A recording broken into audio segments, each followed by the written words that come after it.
Gold, trusted gold buyers. మీరు తాకట్టు పెట్టిన బంగారాన్ని విడిపించి ఈ రోజు ఉన్న మార్కెట్ ధరకు కొనబడను.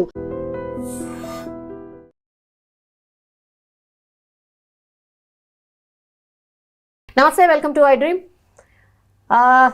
మున్సిపల్ ఎన్నికలు మొన్ననైతే ఈ సర్పంచ్ ఎన్నికలు అయిపోయినాయి, కానీ మున్సిపల్ ఎన్నికలు ఇప్పుడు హాట్ టాపిక్గా మారింది. రిజర్వేషన్లు అన్నీ ఖరారైపోయినాయి, ఎవరికి ఎక్కడ ఏంటి అనేది కూడా వచ్చేసినాయి. కాబట్టి దీనికి సంబంధించి కూడా లైన్ క్లియర్ అయింది. నిన్న కూడా మంత్రిమండలి నిర్ణయం తీసుకుంది, ఇక ముందుకే వెళ్దాము, ఎప్పుడైనా ఉండొచ్చు, ఫిబ్రవరిలో మోస్ట్లీ మున్సిపల్ ఎన్నికలు ఉండబోతున్నాయి. మరి రాజకీయం ఎట్లా ఉండబోతోంది, మున్సిపాలిటీస్ రిజర్వేషన్స్ ఖరారైన తర్వాత ముఖ చిత్రం ఎట్లా ఉండొచ్చు ఏంటి అనేది కూడా ఒకసారి మాట్లాడే ప్రయత్నం చేద్దాం. మనతో పాటు ఉన్నారు పొలిటికల్ అనలిస్ట్ రాజయ్య యాదవ్ గారు. ఒకసారి మాట్లాడే ప్రయత్నం చేద్దాం. సార్ నమస్తే. మున్సిపల్ ఎన్నికలు సార్ ఉంటాయా లేదా, ఇప్పుడే పెడతారో లేదో అనే డౌట్ ఉండే సార్, కానీ దాన్ని క్లియర్ చేసిండ్రు, ఇక మున్సిపాలిటీ ఎన్నికలు పెట్టాల్సిందే అని ఫిక్స్ అయినారు సార్. ఎట్లా ఉండొచ్చు సార్? ఎన్నికలు కావాల్సిందే, ఎన్నికల డేట్ అయిపోయిన మున్సిపాలిటీల ఎన్నికలు ఖచ్చితంగా ఎన్నికలు కావాలి. ఈ ఎన్నికలలో బీజేపీ కొంచెం ఆశాజనకంగా ఉంటుంది, ఎందుకంటే పట్టణ ప్రాంతాలలో చదువుకున్న వాళ్ళు ఉంటారు ఎక్కువ, యూత్ సార్, యూత్ ట్రెండ్ అంతా కొంత బీజేపీకి అనుకూలంగా ఉంటుంది. కాబట్టి కొంచెం బీజేపీ లెక్కకొచ్చే పద్ధతులు ఉంటుంది. కానీ రామచంద్రరావు గారు ఏం చేస్తాడో తెలియదు, ఎందుకంటే మొన్నటి ఎన్నికలలో మాకు బాగా రిజల్ట్ అవుతుందని చెప్పిండు. ఎవరైనా రిజల్ట్ ఎంతకైనా చెప్పుకోవచ్చు, ఎందుకంటే సర్పంచ్ ఎన్నికలలో గుర్తులు లేవు కాబట్టి ఎవరి లెక్కైనా పెంచుకోవచ్చు. ఇదైతే పక్కా గుర్తుతో జరిగేది. ఇప్పుడు రామచంద్రరావు గారు మరి 1100 1200 మేము గెలిచినాం, ఇదివరకు మేము 200 ఏమిటి, ఇప్పుడు చాలా గెలిచినాం అని అన్నాడు. వాళ్ళందరినీ పిలిచి సన్మానం చేస్తే ఏమైంది? ఎవడన్నా ఆలు ఇచ్చు, ఎవడన్నా బియ్యం ఇచ్చు, కూరగాయలు ఇస్తారు, వాళ్ళకి సన్మానం చేసి ఒక కండో కప్పి ఒక మావుడు వార్డు మెంబర్ల కాంచెలు పిలిస్తే ఏమవుతుంది? నీకు మీటింగులు లేవా, నువ్వు పోకపోతివి, వాడిని పిలువకపోతివి, ఎట్లన్నట్టుది? ఏ వారం ఎట్లా అవుతుంది? ఒక సంతోషమైన వాతావరణం నిర్మాణం చేసుకోవాలి కదా పార్టీలు. సరే, సోషల్ మీడియా మీద ఎంత బాధ్యత ఉన్నదంటే, ఎవడు పేపర్లు చదువుతలేడమ్మా, పేపర్ ఎవరు చదువుతలేరు, టీవీలు ఎవరు చూస్తలేరు, only social media, only social media. తెల్లారు లేతే వాడు ఏమి పని లేదు, పోరుంది కడుపులో పుట్టిన పోరడో దిక్కు చూస్తాడు, తల్లిో దిక్కు చూస్తుంది. అమ్మా నాకు చపాతీ తింటా అని ఇది చూసుకుంటుంది సోషల్ మీడియా. చపాతీ తింటా అని పూరీలు తింటుంది. నువ్వు చపాతీ పెట్టలేదు, పూరీలు తింటాన్నాడు. పూరీలో వాళ్ళ పూరీలో ఈమె దగ్గర ఉన్నాయి, చపాతీలో వాళ్ళ తండ్రి దగ్గర ఉన్నాయి.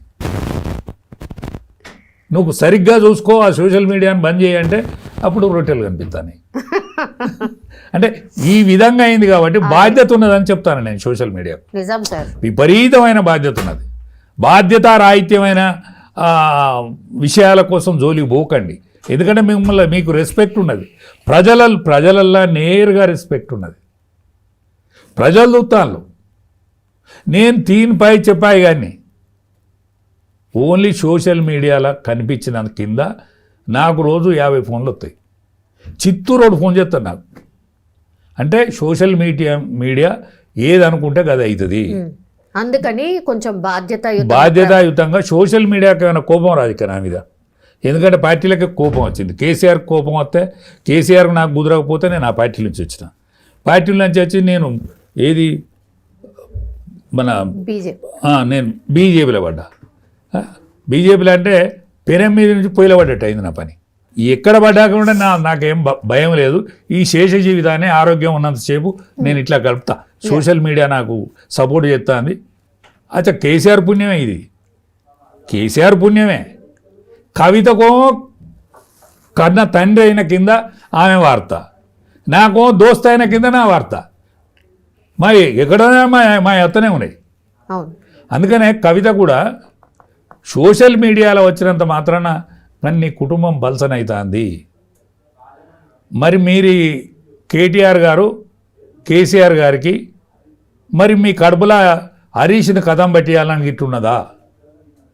ఇప్పుడు పార్టీలా కొద్దో గొప్ప విలువ ఉన్నోడు, ప్రాణం ఉన్నోడు, జీవ ఉన్నోడు హరీష్ మాత్రమే. ఆ హరీష్ను కథం పట్టించుకుంటాను. మీ పార్టీని ఎవడు దేక్తలేడు బయట, కానీ మీకు లీడర్షిప్ ఉన్నది కొంత, దాన్ని మరి మీరు దగ్గర పెట్టుకోండి. ఈ ఎన్నికలనే, ఈ మున్సిపాలిటీ ఎన్నికలనే కాంగ్రెస్కు వ్యతిరేకంగా మీరు కూటమి కడితే మంచిది. ఏది బీఆర్ఎస్ బీజేపీ కూటమి కడితే మంచిది. ఆల్ ఇండియాలో ఒక వెలుగుతుంది బీజేపీ. ఒక్క తెలంగాణనే మలిగి కనిపిస్తుంది, వశివాడిపోయి కనిపిస్తుంది, కనిపించకుండా కనిపిస్తుంది, కనిపించలేదు. అజా మీరు టీఆర్ఎస్కు కొంత బలం ఉన్నమాట వాస్తవము, కానీ మీకు యూత్ లేదు, యువకులు లేడు. అందుకనే మీరిద్దరు కూడా మీరు కలవకుంటే ఇంకా 3 ఏళ్ళకైనా కలవాల్సిన అవసరం ఉన్నది. 3 ఏళ్ళకు కలవకుంటే మీకేం కాదు. కలిస్తే మీరు గెలుస్తారు, లేకపోతే కాంగ్రెసే. రేవంత్ రెడ్డి నేను 10 ఏళ్ళు ముఖ్యమంత్రి ఉంటున్నాడుగా, 10 ఏళ్ళు ఉంటాడు. ఎందుకంటే మీరు గెలవకుంటే మిమ్మల్ని దేకుతో లేడు. కానీ పార్టీ క్యాడర్ ఒప్పుకుంటుందా సార్? క్యాడరే ప్రజలు ఒప్పుకుంటాను, కింది లెవెల్ కార్యకర్త ఒప్పుకుంటాడు. ఒక్క లీడర్షిప్, పాత లీడర్షిప్ ఏదైతే ఉన్నదో తెలంగాణలో ఎవరు, మా అధ్యక్షుల వారు, మా కిషన్ రెడ్డి గారు, మా బండి సంజయ్ గారు, మా లక్ష్మణ్ గారు, వీళ్ళు ఒప్పుకుంటలేరు. ఎందుకంటే మాది దేవుని నమ్మే పార్టీ. ఏది బీజేపీ పార్టీ దేవుని నమ్ముతుంది. ఆ దేవుని ముందట ఏమని కోరుకుంటానులే అంటే, తండ్రి మళ్ళిమ్మా నాన్న, మాన్యాలిమ్మా అన్న, మా పార్టీని గెలవకుండా చూడు. తెలంగాణలో గెలిస్తే పరాయిలు గెలుతారు. 8 మంది పార్లమెంట్ మెంబర్లు గెలితే 6 పరాయిలే. 8 మంది అసెంబ్లీ మెంబర్లు గెలితే 8 మందికి 8 మంది పరాయిలే. 2 ఎమ్మెల్సీలు గెలితే 2 పరాయి వాళ్ళే. కాబట్టి మా పార్టీకి గెలిస్తే మాకేమవుతుంది? ఇది బీజేపీ యొక్క అసలు స్వరూపం, పాత బీజేపీ యొక్క అసలు స్వరూపం. ఆ నాయకులే కోరుకుంటలేరు. ఆ నాయకులు అన్యోగాన్ని వద్దని కోరుకుంటారు. ఈ పార్టీకి వెళ్తే మరి మేమేమవుతాం? ఈ పార్టీకి వెళ్తే ఎవడు ముఖ్యమంత్రి అవుతాడో తెలియదు. కాబట్టి గెలవకుంటుంటే మా విలువ మాకుంటుంది. ఇది వాళ్ళ పద్ధతి. ఇది గ్రౌండ్ లెవెల్లో ఉండేటువంటి కానని ఆర్ఎస్ఎస్, కొంతమంది ఆర్ఎస్ఎస్ వాళ్ళు పీఠాధిపతులుగా ఆర్ఎస్ఎస్ మనుషులు మెదులుతారు. పీఠాధిపతి ఆయనే ఉంటాడు, ఆయనే ఏవీపీలో పీఠాధిపతి ఆయనే ఉంటాడు.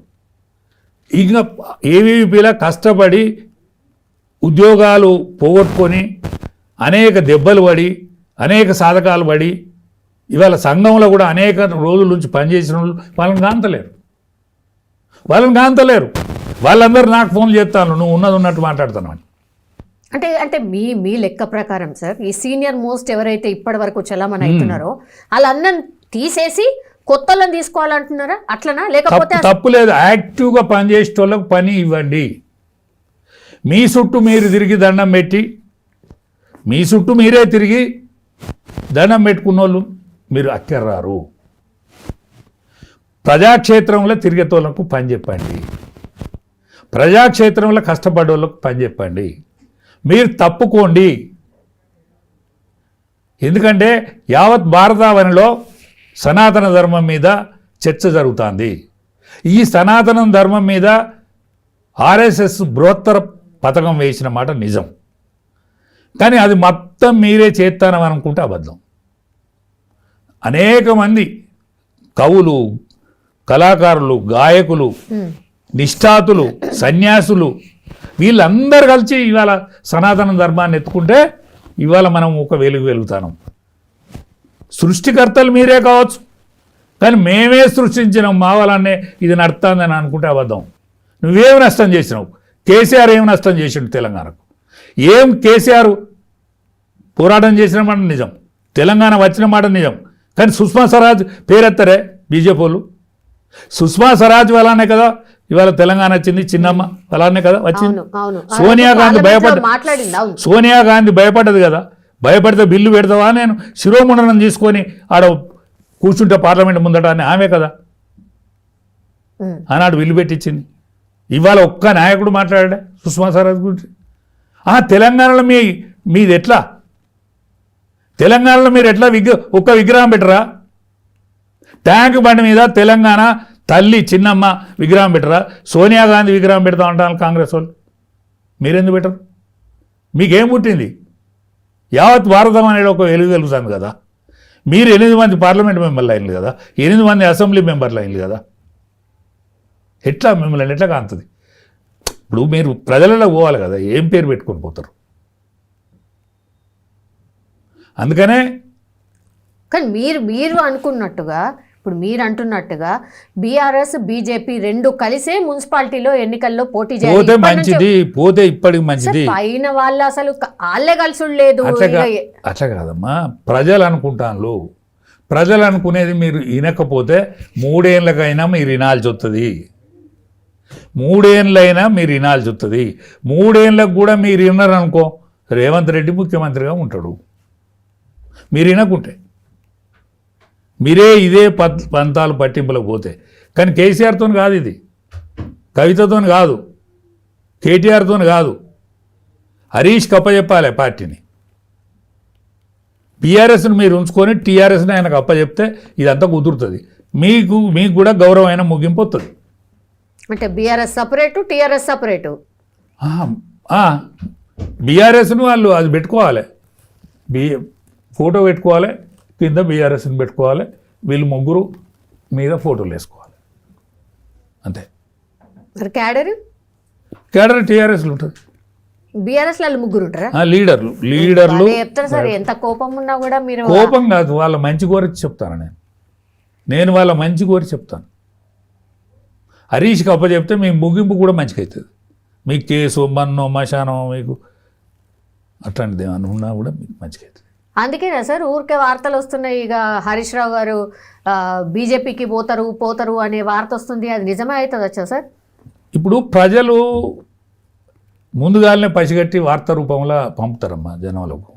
ప్రజలు అంటే అది జనాల మనసులో మాట, జనాల మనసులో మాటే ఏముండదు.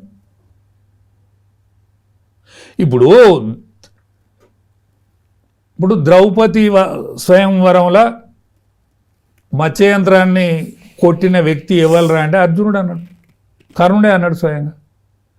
అర్జునుడు అన్నాడు బ్రాహ్మణ వేషంలో ఉన్న. అంటే ధ్వని ఆనాటి నుంచి ఈనాటి వరకు ధ్వని నత్తది కదా. ప్రజావాణి చాలా గొప్పది, అది నేను చెప్పేది. సరే, ఈ కన్ఫ్యూజన్ ఏదైతే ఉందో ఇప్పుడు బీఆర్ఎస్లో ఏం నడుస్తుందో ఏం అర్థమవుతలేదని ఒకటి, బీజేపీలో నాయకత్వంది అసలు వాళ్ళ తనుకొని అని ఒకటి, ఇప్పుడు వాళ్ళే మా వాళ్ళకి అని అందరూ వాళ్ళు సజెస్ట్ చేసిన పేర్లు అన్నీ కూడా ఇప్పుడు మళ్ళీ కొత్త పంచాయతీకి వస్తాయి. కానమ్మా, కేంద్ర నాయకత్వం ఈ తెలంగాణను ఇడిచిపెట్టది. అవునా? కేంద్ర నాయకత్వం తెలంగాణను ఇడిచిపెట్టది. ఈ మున్సిపాలిటీ ఎన్నికల వరకు చూస్తుంది. మున్సిపాలిటీ ఎన్నికలల్లో ఈయన ఏమన్నా పర్ఫార్మెన్స్ కొంచెం ఏమైనా పతార పెంచుకుంటే నిజంగా కంటిన్యూ కావాలి. ఎవరు? ఇప్పుడు రామచంద్రరావు. లేకుంటే ఏమైనా నీ ప్రియారిటీస్ మళ్ళా పడిపోయినాయి అనుకో, గ్రామ పంచాయతీలో పడిపోయినావు, ఉప ఎన్నికలలో పడిపోయినావు, ఇప్పుడు కూడా దబ్బర నీ రిజల్ట్ కనుక మంచిగా రాకపోతే స్వచ్ఛందంగా నువ్వే రాజీనామా ఇచ్చి తప్పుకోవాలి. నిజంగా ఎవరమైనా ఈ పదవి ఉంటే చాలనేది అనుకుంటే ఏమవుతుంది? జరుగుతుందా సార్? జరుగుతుంది. జరగకపోతే జరిపిస్తారు, అధిష్టానం. ఏమున్నది దాంట్లో? తప్పుకోరవా అంటే ఎవరు చెప్పు? మరి ఎవరు ఉండాలా? ప్రజాహితం కోరినోడు, ప్రజాక్షేమం కోరినోడు ఉండాలి. ఇవాళ మా రఘునందన్ అన్నాడు, రఘునందన్ పెట్టాలి, బ్రహ్మాండమైన లీడర్. ధర్మపురి అరవింద్ ఉన్నాడు, అరవింద్ని పెట్టాలి. ఈడల రాజేందర్ అన్నాడు, రాజేందర్ని పెట్టాలి. డీకే అరుణ ఉన్నది, ఆమెను పెట్టాలి. మీకు శాత కాదా, సావు రాదా? మీరు చెప్పిన పేర్లల్లా ఏ ఒక్కరిని పెట్టినా కూడా మిగతా వాళ్ళందరూ సహకరిస్తారా సార్? ఎందుకు సహకరించరు? వాళ్ళకు ప్రజలు సహకరిస్తారు.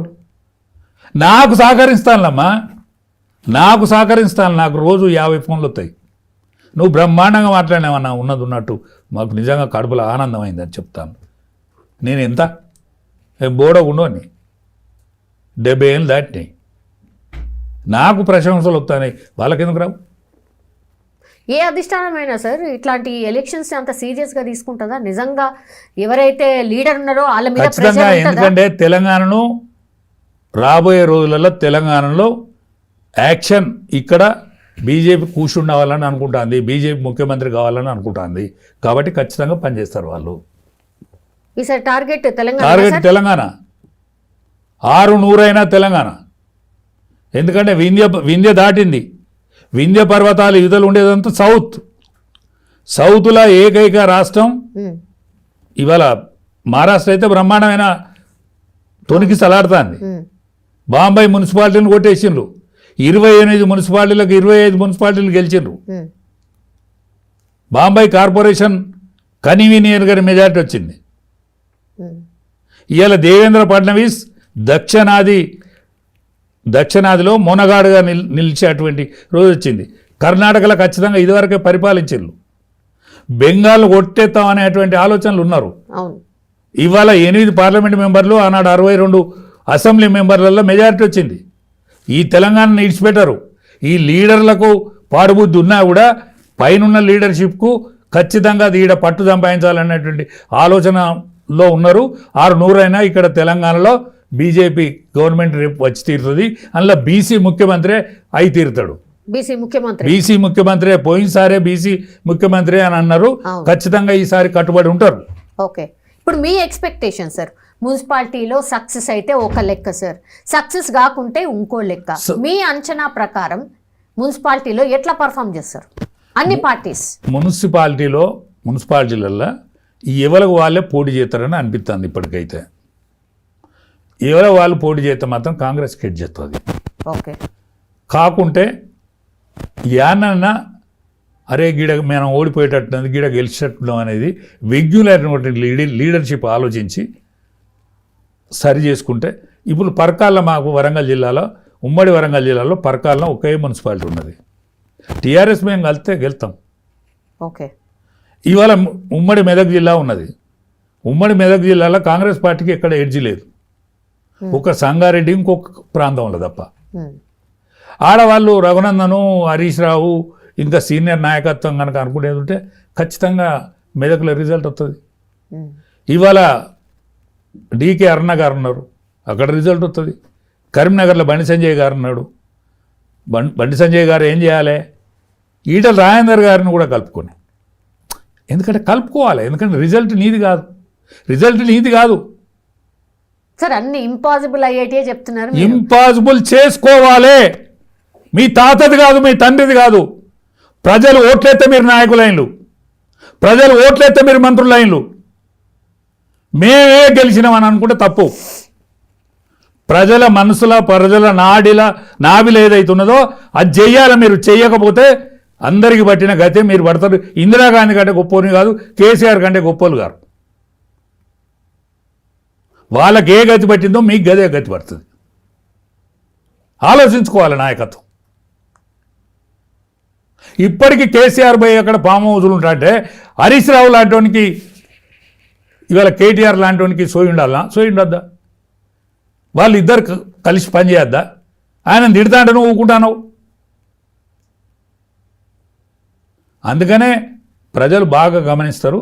ప్రజాక్షేత్రం చాలా గొప్ప క్షేత్రం. ప్రజలే ప్రభువులు.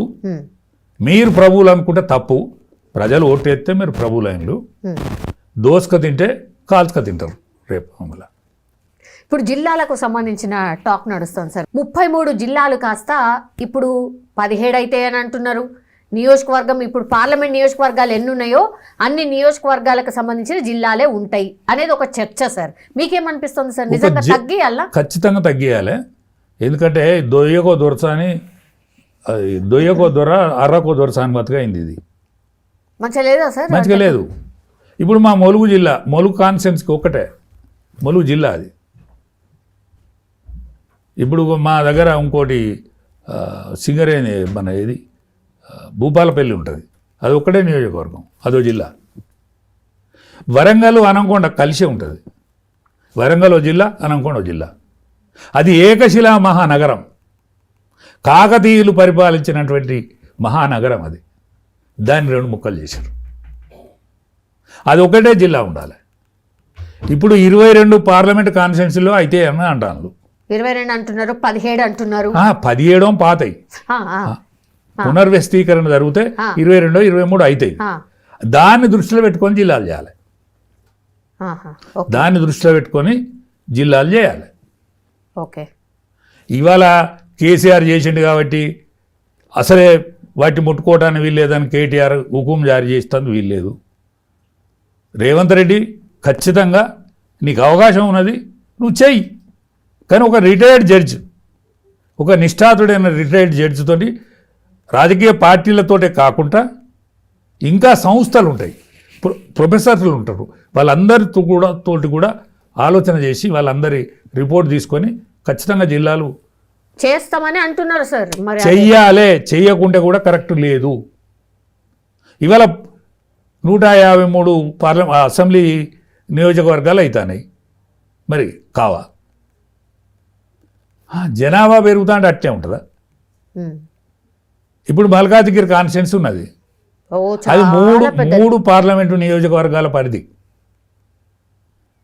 ఇప్పుడు మొత్తం మున్సిపాలిటీ అంతా మల్కాజ్గిరిలోనే ఉన్నది, ఇప్పుడు కార్పొరేషన్ అంతా. అందుకని దాన్ని మరి చేయొద్దా? ఇప్పుడు కార్పొరేషన్ సీట్లు పెరుగుతారు, అట్లే అసెంబ్లీ సీట్లు కూడా పెరుగుతాయి కదా. అట్లే జిల్లాలు ఎంత పరిధి ఉండాలి, ఎంత పరిధి ఉండద్దు అనేది దానికి కూడా ఒక పరిమితి ఉండాలి కదా. మళ్ళీ ఒక కన్ఫ్యూజన్ అయితే ఉండదు, కన్ఫ్యూజన్ ఉండకుండానే చెయ్యాలి. ఒక కన్ఫ్యూజన్ ఉండకుండానే చెయ్యాలి. ఎప్పటికీ జనాభా పెరుగుదలతోటి ఇవన్నీ పెరుగుతూ ఉంటాయి. అప్పుడు ఎందుకు చేసిందంటే, ఇప్పుడు ఆ జిల్లా ప్రెసిడెంట్ను రాజేందర్ గారిని చేసి, ఈటల రాజేందర్ గారిని కరీంనగర్కు. ఇప్పుడు మాజీ మంత్రి, ఇప్పుడు ఎమ్మెల్యే, కరీంనగర్ ఎమ్మెల్యే, ఆయన ఎత్తుకొని ఎగిరేడు. అది మంట పుట్టింది మా కేసీఆర్. మంట పుట్ట అంటే జిల్లాకు నువ్వు అధికారి అన్నట్టు, పెద్దోని అన్నట్టు. అయితే జిల్లాలన్నీ చింద్రం చేశాడు, అంతే. వేరే ఏం లేదు, కారణం ఏం లేదు. ఇది నిజం అమ్మా, ఎందుకంటే విచిత్రమైన మనస్తత్వం. ఇందిరాగాంధీ అనుకునేదట, ఆమెకంటే ఒక అడుగు ముందట వేసింట అంట. నువ్వు ముందట నడతావు అన్నట్ట. లేదు, ఆమెతో సమానంగా అంటే నాతో పాటుగా సమానంగా నడతావా? వాటి దాన్ని వెనుకకు వేసిండు అంటే నువ్వు వెనుకోను అన్నట్టే. ఇన్ని తీరులో ఉంటుంది మనస్తత్వం. ఎట్లా నడిచినా ప్రాబ్లం. ముందట పోతే నాకంటే ముందట సమానం అయితే నాతో సమానమా? ఏనుకపోతే అరే వీడు ఎనుకోడే. ఇట్లుంటుంది రాజకీయ ప్రవృత్తి. ఇన్ని విధాలు ఉంటుంది. నేనేం పాపం చేసిన కేసీఆర్కు? నేను ఆయన కంటే ముందుగా ఉపన్యాసం ఇచ్చిన, నాకు ఎక్కువ మంది ఈలలు కొట్టిండు. ఈలలు కొట్టిన కింద నన్ను ఇంటికి పంపిండు. ఏముంటుంది అట్లా? అదేనా సార్ రీజనే. ఆయన కర్రోడు, నేను ఎర్రోడిని. ఆయన బలగం లేనోడు, నేను బలగం ఉన్నోడిని, అంతే. Yes sir, thank you so much. Municipality ఎన్నికలు అయితే ఎట్లాగూ ఎడ్జ్ అధికార పార్టీకే ఉంటుంది సార్. బట్ మీరు అన్నట్టుగా మరి బీఆర్ఎస్ అండ్ బీజేపీ కలుస్తుందా లేదా? ఒకవేళ కలిస్తే మాత్రం వాళ్ళు ప్రభంజనం బ్రహ్మాండమైన మేయాటితో ఉంటారు. మున్సిపాలిటీలన్నీ వాళ్ళ కైవశం అవుతాయి.